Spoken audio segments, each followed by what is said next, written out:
Now you must be wondering why the guys at Goalside decided to go for such a foreboding title.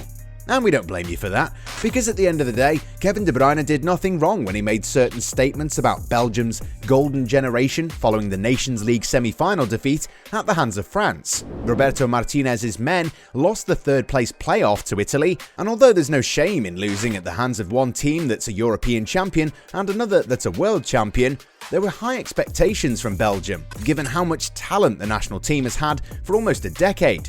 This was the golden generation that was supposed to guide the country to European and global dominance, and why would we expect anything less from a team that's been consistently ranked number 1 in the FIFA rankings? So, what's gone wrong for Belgium? Is it the pressure of being a talented side, or the propensity to crumble when it matters the most? There are more questions than answers here, and Kevin De Bruyne's recent statement pretty much sums up what the national team players are feeling right now.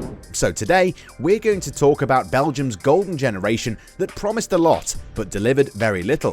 Before we begin, make sure to subscribe to our channel and hit the bell icon, and let us know if there's a particular topic that you'd like us to cover in one of our upcoming videos.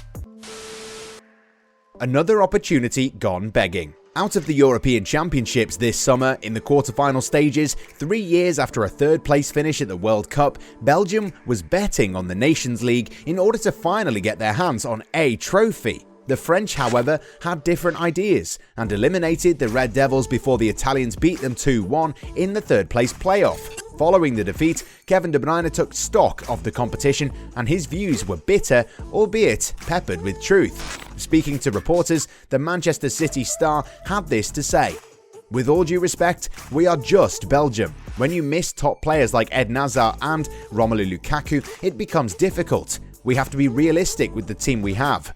France and Italy have 22 top players, not us."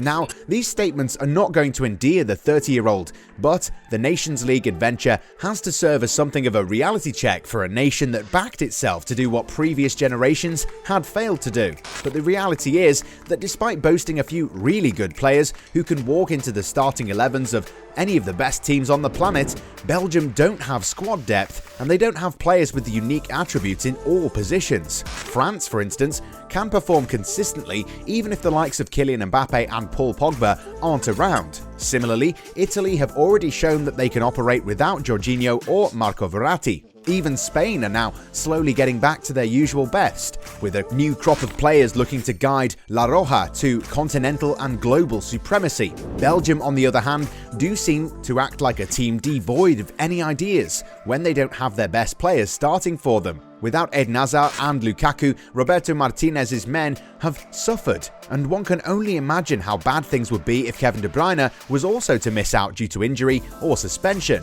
And that's the crux of this whole conversation. Belgium are a good side, and they have some really talented players, but truth be told, they don't have the luxury of choosing from a big pool of talent, unlike France, Spain or Italy. Even after a forgettable last 4 campaign in the Nations League, Belgium retained their number 1 spot in the FIFA ranking. Thanks to Brazil's draw against Colombia, Martinez's men retained their place at the top. Throughout his tenure as the manager, Roberto Martinez has referred to his team's number 1 ranking many times. Belgium have been number 1 for more than 3 years, and while they were getting away with defeats in big competitions, the recent defeats might finally end their 3-year reign as the top-ranked national side. However, we think that the FIFA rankings don't really indicate how good a team is. FIFA rankings are good for your CV, but the fact is that if your team ends up coming short when it matters the most, then your team doesn't deserve to be number 1. It feels as if perception is more important than reality, and the Belgium side has managed to give the impression of a team that's been the best in the world for 3 years. With the generation they boasted, Belgium should have at the very least played in a final of a major competition. Belgium have got quite a bit of talent up front. Loïs Openda is making great strides at Vitesse, having found the net 4 times in the last 3 games. Jurbe Vitesse is working on his big breakthrough at PSV and has scored twice in the last 3 games for the Dutch Giants. But as long as Lukaku is walking around, these players will have enough time to continue their development before being thrust into what is a highly demanding environment. It's the backline that needs immediate replenishing. Kylian Sardella and Marco Kane were at the back in the game against Kazakhstan, but the young defenders are barely used by Vincent Kompany at Anderlecht. Then you have Ewout Plettings, who's part of a leaking defense at Zulte Waregem. No matter how in-depth we analyze, we can't see immediate successes for Toby Alderweireld, Jan Vertonghen, or Thomas Vermaelen. Defensive stability is Belgium's biggest issue at the moment. In July and in the recent international break, Italy managed to score twice against Thibaut Courtois, and even the Estonians managed to score twice. France shipped 3 past the Real Madrid man in the Nations League semi-final. What used to be their quality a few months back has become their biggest weakness. In various analyses or post-mortems, to be fair, following the defeat to France, Martinez was accused of being too rigid with his persistence towards 3 central defenders, 2 midfielders and 2 wingbacks. Belgium, for all intents and purposes, don't have a recognised left or right back. Under Mark Wilmots, Alderweireld played as a right back and Vertonghen as a left back. Wilmots had no other alternatives, and 5 years later, they still don't exist. The defensive gaps can also be blamed in the role of defensive midfielder, and Axel Witsel's powers seem to be waning.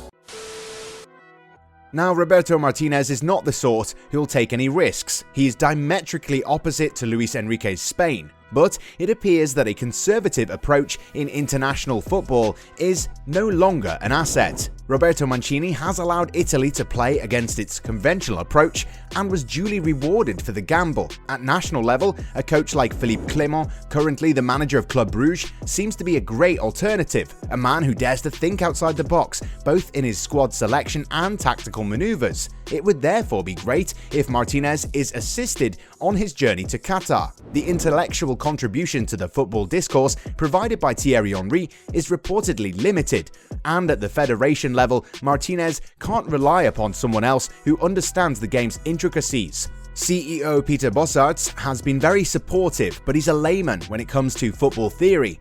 This means that there is no support system for Martinez or any system that can technically defend him, which means that the former Everton manager is fighting a lonely battle. If we return to De Bruyne's statements about France, Italy and Spain, he's right. Belgium can't compete with such demographics. The ground is more fertile there, and they have more resources, so it's not an apples-to-apples comparison. Before Euro 2020, people in Belgium were led to believe that it would take a monumental effort for any side to beat them, and that was all because of the FIFA ranking that effectively swept the team's issues under the carpet, only to see the rug being pulled back into a corner by France and Italy. Players themselves were loud and clear about their intentions to win a title for the country. Perhaps it could have been done more discreetly, like Didier Deschamps and Roberto Mancini did for France and Italy respectively. Today, the team is in a downward curve. Of course, qualification for Qatar has to be considered a given, but will the national team have enough to fight it out with the best in the business next year in the Middle East? Eden Hazard is experiencing a cascade of problems. Defenders are turning into elderly statesmen, and the attack seems to be expecting Lukaku to bail them out every time just because of his physical strength. Italy, Spain, England, France and Germany are slowly building towards the future, so their respective futures seem to be secure. Belgium have some upcoming talent as well, especially in the offensive sector. Defensively, they don't have a lot of good players coming through. Names like Jeremy Doku, Zinho van Horsden and others are going to become household names in Europe, but will they be ready to be called upon when it's their time? And will they have enough help along the way from the senior members of the squad? Maybe they'll be given a reality check by Kevin De Bruyne, who might not be the most loved person in Belgium, but had the courage to speak his mind, rather than allowing the rest of his country to continue believing that the national team is going to become an all-conquering force of nature for years to come.